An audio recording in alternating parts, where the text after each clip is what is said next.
Ladies and gentlemen, once again, welcome to Lunch Money. I'm your host, Gina Savage, talent booker, stand-up comic, actress, a whole bunch of things I do. Joined with host Christy Miller, stand-up comic. Here we are, Lunch Money, your new noon.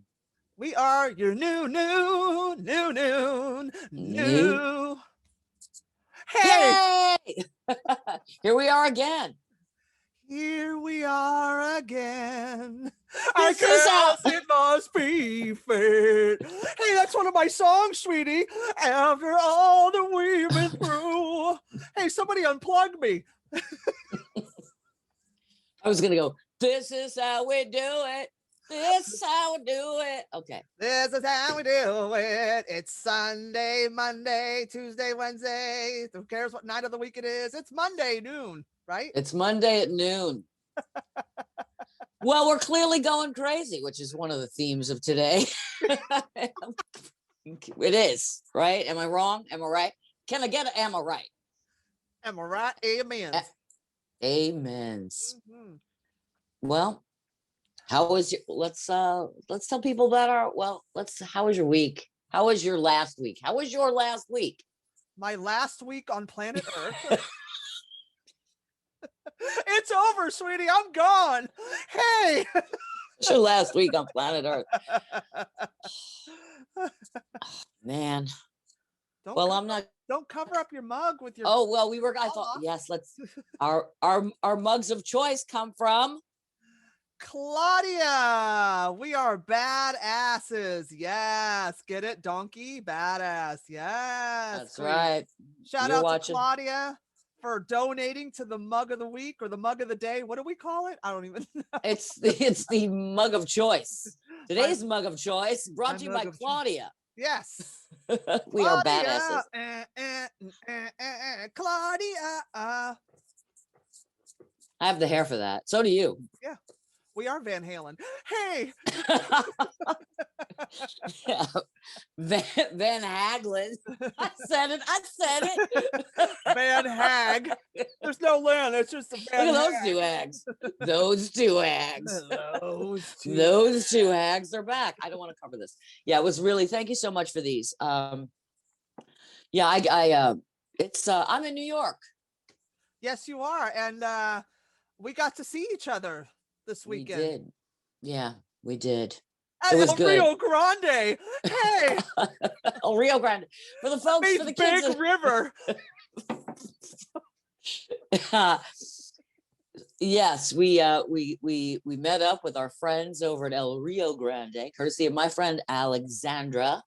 However, it's cold. It's been cold. It was good to see you. It's good to see everybody. We ate like champs, I think. I had food left over. I still have food left over from that. Oh yeah, I took half mine home and then ate it later that night because I'm a fat pig, baby. No, but it's funny because we have been like a little stir crazy, to say the least, with this whole COVID thing. No. Oh no, I'm like, oh yes. My God, yes. Holy hell! Like what? The protocols keep changing in different ways, right? So like I can't keep up with the protocols. I didn't, before my flight, I had to take a COVID test. Then I was told you really because maybe it's changed so many times, but I was told to take a COVID test. I keep getting, it's like annoying. I was told to take a COVID test. I'm like trying to time it because you're supposed to take it 72 hours. Yeah. Nobody asked me for a COVID test. I'm told that domestic travel, they have not been asking whether or not you've been tested. So I'm a little confused by, the guidelines here, because no one asked me, nobody told me to quarantine, nothing. A little sad, a little strange. Yeah, exactly. That's crazy because people I know had to have tests on flights. They wouldn't let them on. And if they didn't, they had to be tested. They had to quarantine, be tested within 7. It was right. So insane. Maybe it depends on where you're flying. Maybe they figure, go kill yourself in New York, sweetie. Someone won't kill you. The fucking muggers will. It is a little weird here, I have to say. I'm glad I missed the entire year because I don't think I would have made it given my track record at this point. I don't think I would have made it through that one. I'm so glad I was elsewhere to, like, just get my, I'm shading. Yeah, shade me. I'll shade myself. I'll be the first. I'll shade myself. I would have been a dead woman. But I would have been a dead woman walking. She's a dead woman walking. Yeah, I'm glad I missed it, because to see all these places boarded up and whatnot. And now only New York is now 25% dining. Is that the deal with it? Yes. And on February 28th, we're going to 35%. So we're moving on up. And in March, we're going to start opening up sporting events like basketball. I think it's either 10% or 20% capacity. It's because we're starting to get that. We ran out of vaccines today. Hey, we sold out. Well, speaking of things running out, my unemployment just ran out. Ready to rehire or hire or something. Right here. Clean as a whistle. Clean as a whistle. Okay. COVID free and all the other all the other things free. All the other things that start with ready to rock and roll. CDC. See it, believe it, know it. Yeah, badass, like legit. But yeah, yeah, so that's I spoke to our mayoral candidate.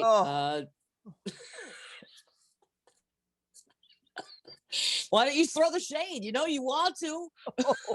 Our friend, my friend, is running for mayor on the Libertarian Party, which if I ever heard of it, I don't even know what they do. It's so messed up. Libertarian Party is for people who can't get on the Democratic ticket. Okay. Anyway, Stacey Pressman is running for mayor. So I asked the dear candidate in right now, mayoral candidate Stacey Pressman advised me on what to do with unemployment. I won't get into what she advised because what was it? Take a selfie. Mayoral candidate hashtag earrings. I love her so much. Hashtag namaste. I'm running for mayor. You know what? Stranger things have happened. Look who was in the White House for the last shade. Look at that guy. Oh my God. I can't with that. I just can't. Listen, so really, I'm gonna run for something. Listen. No, you. Oh, you said listen, like you're gonna say something. So I'm like, you know what? No.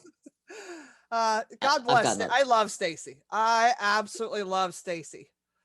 Well, don't get crazy. Don't get crazy. Now your cup is blocked.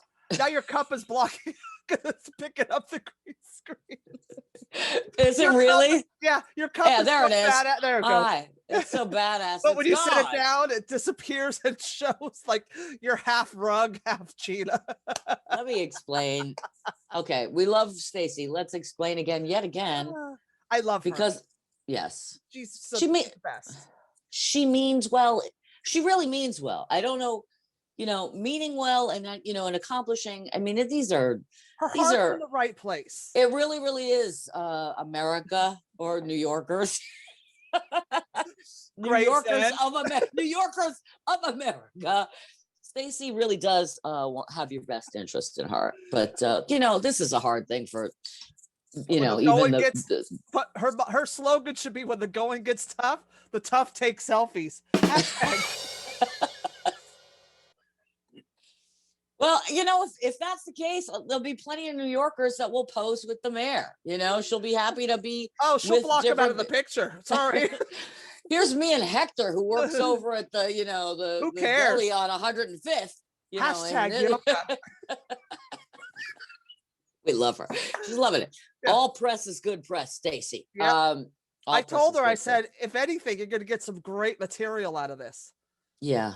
You're going to get some great material that nobody else can do because it's your experience, and who else has run for mayor besides everybody? I was joking with her. I go, you're starting off pretty tall here with mayoral candidate. I mean, have you even been president of a block party? I mean, like a block association? Not even a block association. Like, why don't we start with the block Yeah. I was like, start with 70. In my case, it would be 78th Street. I would be like, right. and they'd be like, no, we've seen you. So it's not gonna happen. We've seen you bouncing around late at night back in the day. So like no. we follow you on Instagram. It's the same selfie. Yeah, it's a selfie or your side left face. It's always She goes, oh, I'm a mayoral candidate. And I debate. I go, oh, you are? And I go, did you raise the $250,000 it takes grassroots to be considered or to qualify? She goes, oh, well, we're raising money. I go, not $250, sweetie. Like 250,000. You mean? Yeah, Because even I could give her 250. I'll give her $2.50. That's all I got. I contributed. Like, look, God bless. That's all we could say, right? Can we say anything else? Well, you can. I can't. Well, oh yeah, I could say a lot.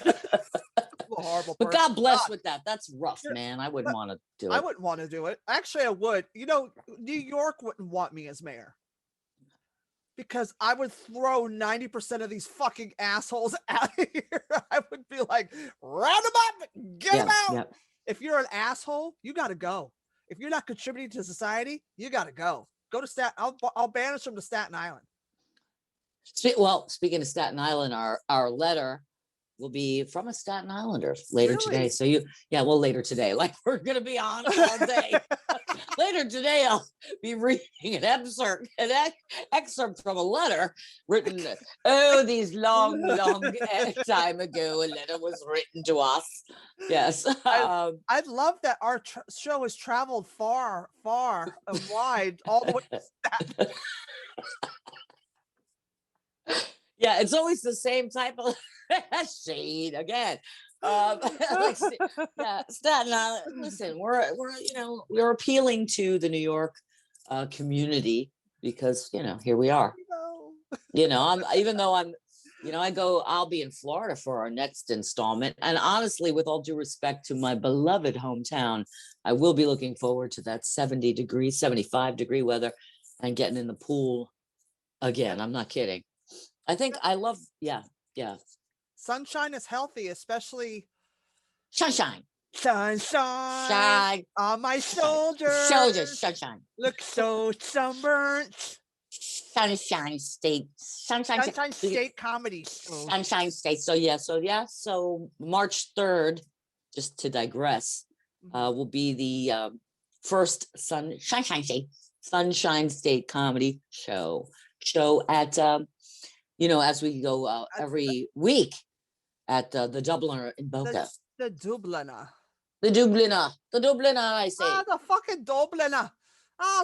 Get drunk at the Dubliner. Like, how many Irish are down in Florida? Oh, probably a lot more now because they all left Boca? Queens. I mean, gotta love the Irish though. Like most of the Irish guys I've ever met, they were super hardworking guys. Oh yeah, the guys that I met, they weren't all lousy drunks. I'm not trying to stereotype, One of them wasn't. Just one. I tried to explain to someone. I said Gaelic. Like, how do you speak Gaelic? I said, just get really fucking drunk on Jim Beam. I'm really fucking easy. I'm fucking man. I just said the Proclamation of Emancipation. Yep. I see it, man. So yes, that'll be March 3rd at the Dubliner in Boca, the Dubliner, my friends. So that's that, and then I'm looking forward though because it has been super cold. I mean, it has been. Let's face it. I've not seen this much snow in a couple of years easily. Like how much snow. And that it's still there. Usually, we're getting more snow tomorrow. Oh, maybe I'll be snowed in, which is also fun because it is. Nothing helps depression more than being snowed in a city that's shut down. Hey. Well, that's true. That brings us to the point of like last night's SNL. Yes. I didn't watch the whole thing. But I did see a really great song parody, and I'm sure a lot of other people did with Ego Nuodum. Yeah, great. Wow, it was a funny going loco. Yeah, that was cute. She's all fuego, and then she goes loco. Yeah, her and Pete Davidson doing the fucking rap, and that what was that that TikTok rapper with the Bad Bunny was the musical guest. Yeah. Yeah. And it was really funny. They're actually this season, their produced sketches that they do, that they produce during the week and film are hilarious. Yeah. The live sketches are kind of yeah. But their produced shit hysterical. I'm Yeah, dead. I agree. I think you're right about it. Yep. No, that was really cute last night. How we're all going crazy, and that's exactly what we're all going. It's cute. It's if you haven't seen it, look up the Loco video from SNL this past weekend with the musical guest Bad Bunny. It's hysterical. Yeah, really absolutely. Yeah, I agree. But to the point, right? It's about going fucking crazy in COVID. Yeah. I mean, you get a little like first of all, I was crazy before COVID, and then I'll be getting myself after COVID. Well, I went through a crazy patch of like what's going on in my brain. You were like that show Herman's Head. Like all those people lived in your head telling you crazy shit. But I'm going to say something, because to that end, like when you have a lot going on, like, and so sometimes you do. It wouldn't take COVID necessarily to like have a breakdown of sorts, if that makes sense. Like like at a certain point, you're like, when ego and depression meet, which is true alcoholism, right? But when these things meet and you can't see your way out of certain things, and you collapse, you can, especially, now I just was with my friend and mentor, you lose it. And looking at your own part and things, and, it's like, there's a lot going on here that hopefully you come out a stronger, better person. I think certain things had to happen for me to get to another side, if that makes any sense. Absolutely. And welcome to the show. And welcome back to a very serious Dr. Phil.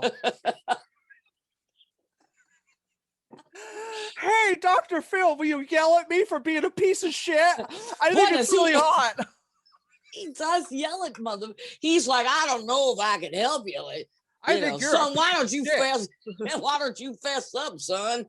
He's like Foghorn Leghorn. I say, boy, I say, own your shit, boy. What are you, too small? You built too small. I keep a pinching him. You keep a You think your way's gonna work? This is your way. And then they cut to a video and the guy's like in a garbage can searching for food. It's like, holy shit, Phil, take it down a notch. He's yelling at the girl, but he makes careers though. I wish I was on Dr. Phil with a Cash Me Outside, how about that? That bitch got a record deal. Cash Me Outside, how about that? And she could rap. Like, she could really rap. Like, I was like, did her PR person set her up on this to become this little bad bitch? Yes. Shit, to create a viral frenzy and then get these little kids. I think it's cool to rebel against your parents and fight old ladies in the audience of Dr. Phil. Like, I think it was like all a setup. Oh, I think so. I think a lot of things are set up. I think Dr. Phil is the original American Idol. That's another Oprah find, wasn't Phil, Dr. Phil and Oprah find? Dr. Phil was an Oprah find. And then, and who's my Dr. Oz was an Oprah. Yep. But I think all the doctors, the doctors show, the doctors. Oh yeah. Was an Oprah. I think she's the doctors came from England. That was a show they took from England. Okay, but I think one of those, the handsome friend of mine was an executive producer on that show. Oh, okay. Yeah, not anymore. I was a guest on Dr. Oz. They were going to interview me on my busy and crazy lifestyle, working in a real estate office and running a comedy club. And my father goes, why would they interview you? You don't have kids. You don't have that kind of lifestyle. You're a single woman. You could certainly do those things. And sure enough, they didn't. They actually. But I was like featured prominently in the seating arrangements. So rude. I hate the fact that if us women didn't have kids, oh, you have all the time in the world to do that shit. You don't have struggles. Fuck you. I wasn't the asshole who had a fucking kid. You're mad because you had kids, and now you're going to take it out on me because I was smart and didn't get married and have kids. So I could wake up in my bed like this and, roll over and hog the cushion and go, fuck that. Don't fucking hate me for your bad life choices, man. Celebrate Uh, my good life choices. Hey, yeah, I'm doing yeah. so well and I'm so stable. Well, getting back to Loco. So like the one good thing I could say about like just being Loco for however many months is that, I don't have kids. So they didn't have to see that side. Look, there's plenty of things I do in a sober way that not in a sober, not so sober way. Right. So this is a lesson in now, okay, just because you're sober doesn't mean you're sober. Right. And just Right. because you pick up doesn't mean you're a bad person. Right. So, Right. right now I'm trying to get to a place where I can be, hello everyone, hello and welcome to the new noon, where I can be of service and be funny and contribute. So blah, fucking blah. How many people tuned out on that one? All of them. All right. So we're going crazy.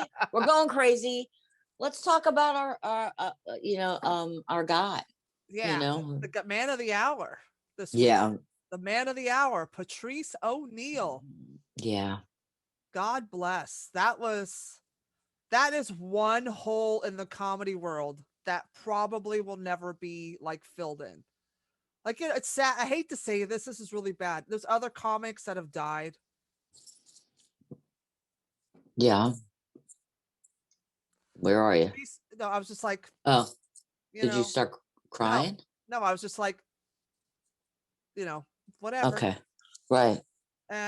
But like Patrice, he died, what was it, 2011, and Yeah. 2020, 10 years ago in November. So it's 9.5 years. And we still miss him and we still talk about him. And it's crazy how you have to die to be revered in this industry. Like, nobody celebrates you when you're alive. They take for granted when you're alive. Hey, so I'm going to go kill myself and maybe I'll get a special too. Then I'm going to be super famous after I'm gone. Anyway, wow. That chick was all over the news in a lot of ways, but she had a near collapse, mental breakdown. And then, here's the thing, because I haven't seen the special. This is how I get alerted to it, because I mean, I knew it was coming out. I didn't know when. And Harris Stanton. I love him.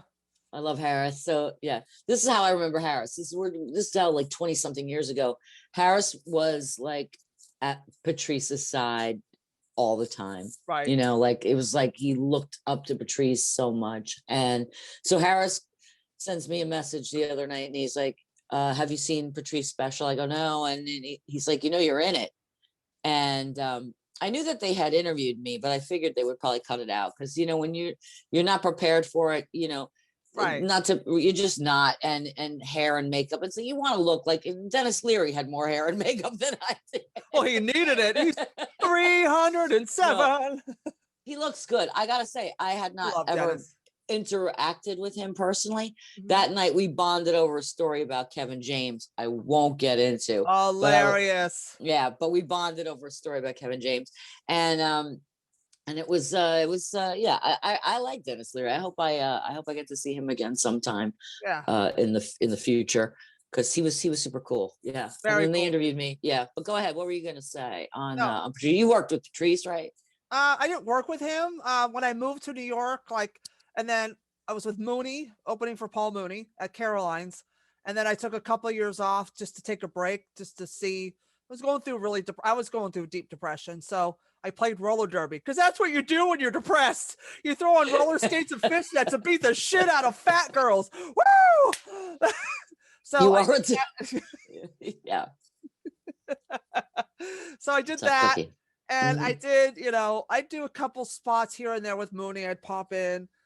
But I was just trying to figure out, like, do I need to be a normal person, or is this, I was going through a really hard time. And it was a transition of moving here from LA and just starting. It was just really bad. So I came back to work with Mooney, And then, because we were the late show Thursday through Sunday, and there was always like somebody as the early shows, and we were the late show. So Patrice was the early show that one weekend, or it was like a couple of weekends. But the first weekend that he was the early show that I was there and met him,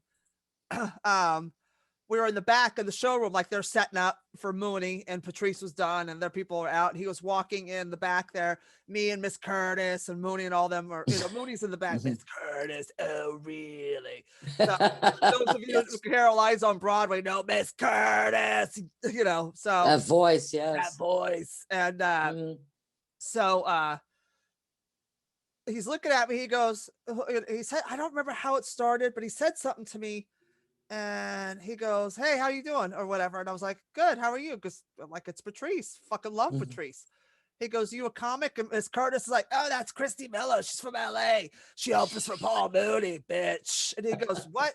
He goes, you open for Paul Mooney? Oh, you must be funny then. I ain't fucking with that shit.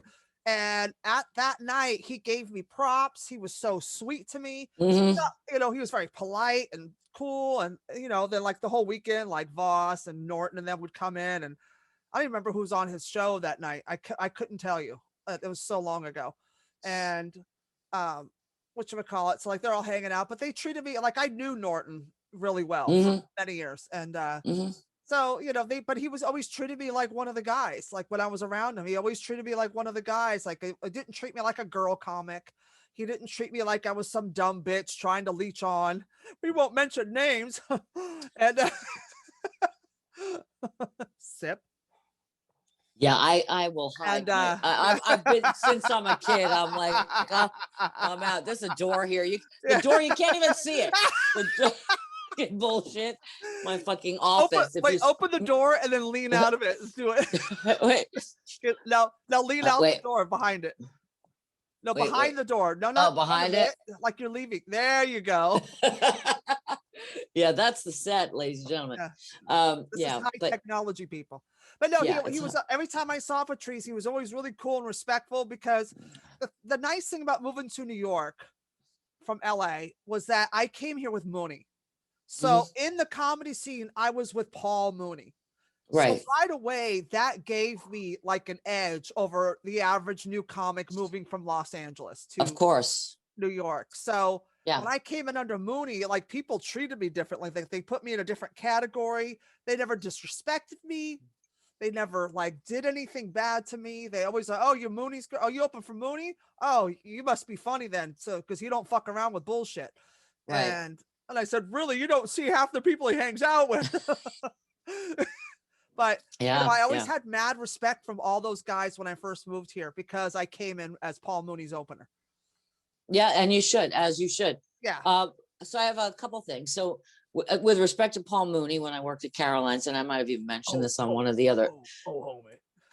He would walk in, like sometimes we knew he was coming, and sometimes we wouldn't know. Right. When I worked at Caroline's, like he would just stroll in, just like when things were about to close down. Mooney would come in and be like 11:45 or whatever at night. Yep. And then I would see him and I'm like, oh no. I love him. I love him. But I would literally like, mother, because your favorite comics come in late and stay late. Like Chappelle does that too. Like he'll come in at like whatever, and then you get like 3-4 hours you don't expect to get, but you're there. And so on those nights you're seeing, legendary shit. You're also like, oh fuck, I just wanted to go home. But at the same time, you're privy to something that you're never ever going to see. And as far as Patrice, I always got like, I don't know what it was, but I never had like what other people consider problems. I never thought like whether he was misogynist, which one would say he was, but I don't see it. I didn't, just because he's talking like even in the Elephant in the Room when he's like, ladies, why can't we harass you? It's a good joke. It's right. Comedy. Right. Like there are things that Patrice did and said, I knew, like, because this, the twinkle behind the eye, and let's, even if he believed it, it's a joke. It's a joke. It's a joke. I'm not taking it personally. And I never did. And I, in fact, went to Patrice for advice on men because of his take on men, because he was a realist. Right. And the fact is, it's real. Like every man on the planet would think, why can't I just harass her? I just want to say something to her because they're just men. They're pigs. That's it. Fucking, they think with their balls. You know what I mean? So the fact, and also with Patrice, it came off so. It didn't come off as an attack or as predatory. You know, it wasn't mean or degrading. He would just be like innocent, like, ladies, why can't we harass you? Like, come Right. on, Why like, can't we? God. And anyone, right. It was I have so hilarious. He's so brilliant.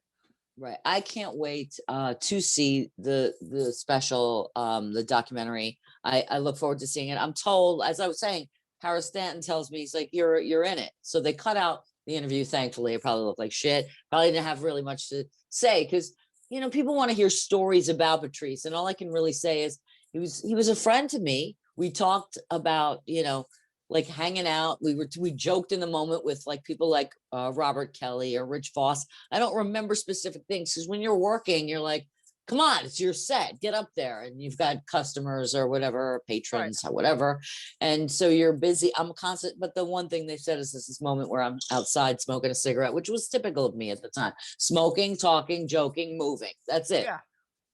That's a new song: smoking, joking. Da, da, da, da, da, da, da. Okay. So yeah. No, So I hope to see that soon. you'll enjoy it. You'll enjoy it. And it was awesome. Good. And you know, Patrice is one of the funniest guys ever. And God rest his soul. We love God you, rest. Patrice. We love you, Patrice. And keep haunting yeah. a bitch. Like, come and haunt us. Like, you know, he'd be a funny ass ghost if you got haunted. Could you imagine, like, if you had a seance and Patrice showed up at your seance? He'd be like, bitch. This Can I harass you now that I'm dead? I had from Patrice's memorial, like service, you know, the memorial, his photo and you know, his picture, and that was tacked up in a place where I could see it, like coming and going, right, in my apartment. And sometimes I would look at that photo, which was ever present, and I would look at it, and I could hear Patrice saying, "Gina, what are you doing?" You know, like what are you doing? You know, and that's, I mean, and I still, that's, if there's a voice that comes, it's that voice. Like, what are you doing? You know, what are you doing? And because he knew I had no self-esteem. He knew it. He called it. He could see it. Yeah.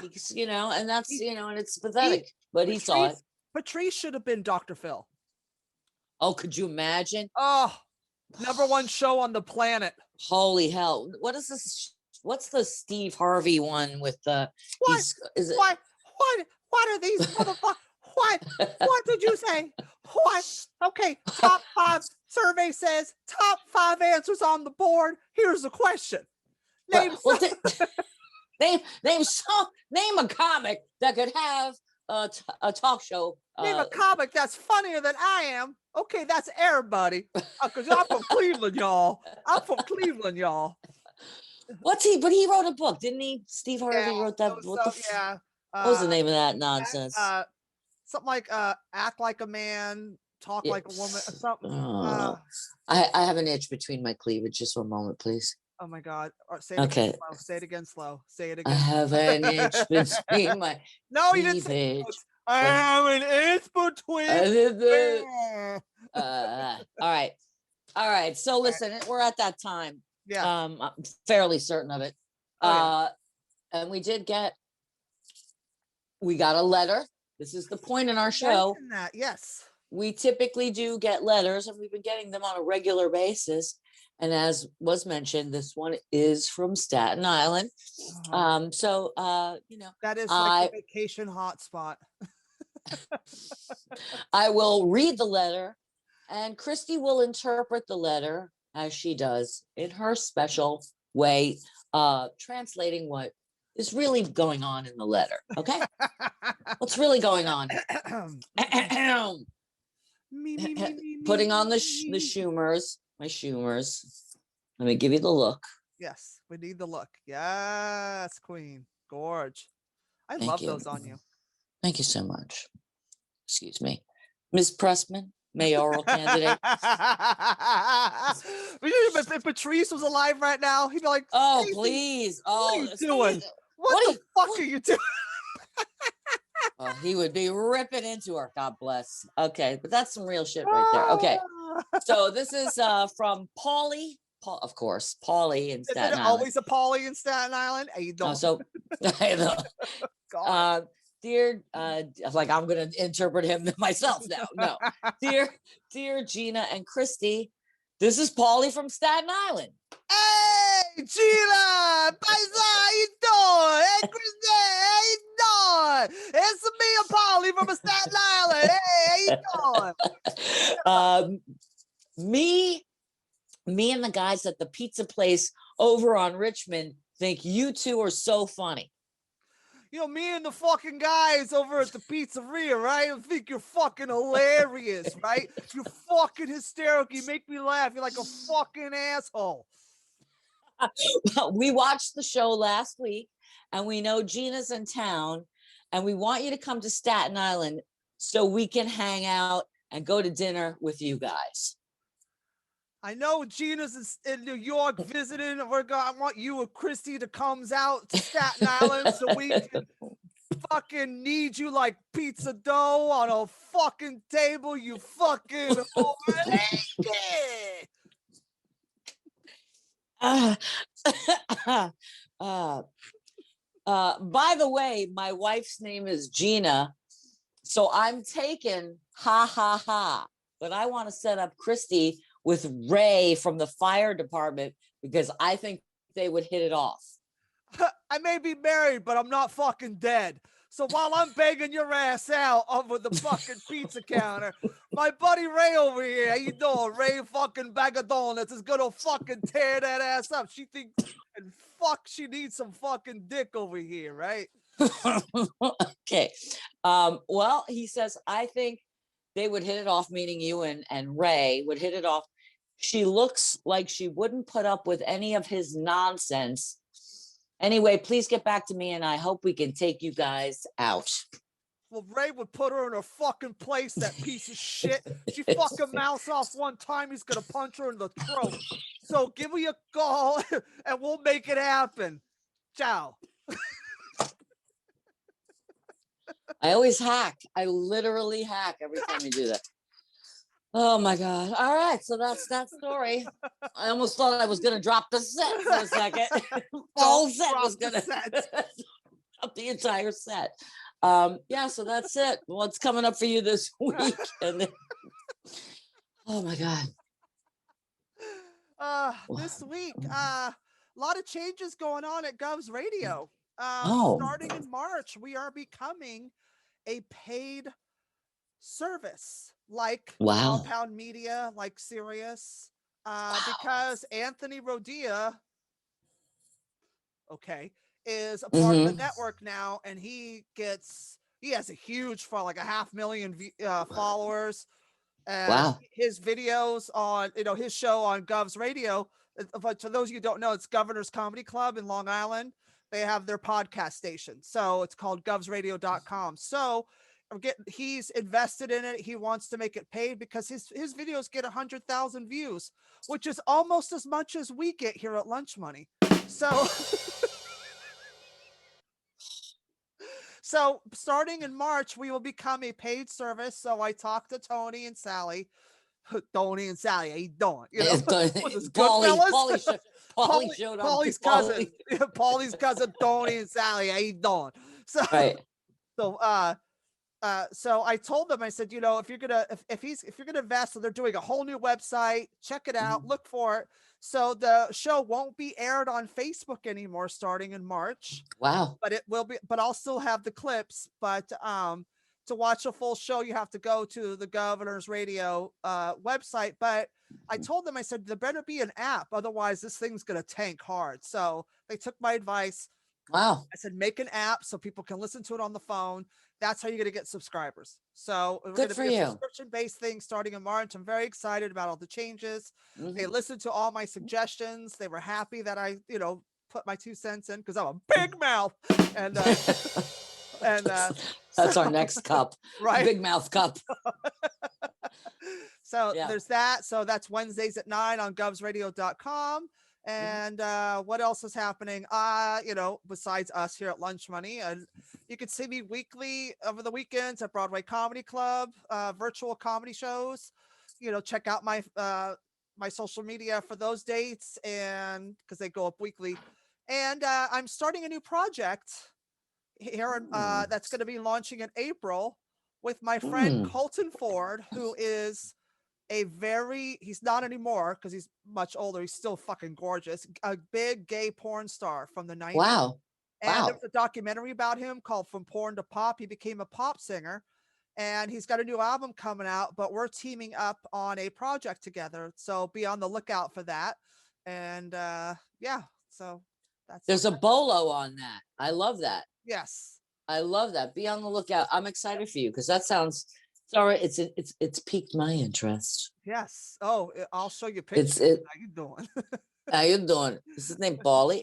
Anyway, so yeah. Well, I've got Sunshine State Comedy .com, Sun State Comedy on Twitter, Sunshine_State Comedy on Instagram. Follow us there. Shows every Wednesday night at the Dubliner in Boca, and it's a lot of fun, and it's free comedy, and it's top of the line comics too. It's not like some we randomly put this thing together.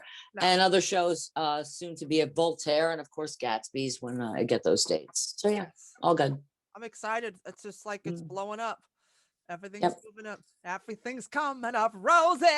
Yes. I'd like to add that Johnny Azari assists in producing the shows, the Sunshine State show. So shout out to him because he's a good egg. Yay, Johnny. And all right, well, that's our show this week. We hope you enjoyed it, sweetie, because this is all we got, because we're just some badass babes. Shout out to Claudia in Chicago. We love you, girl.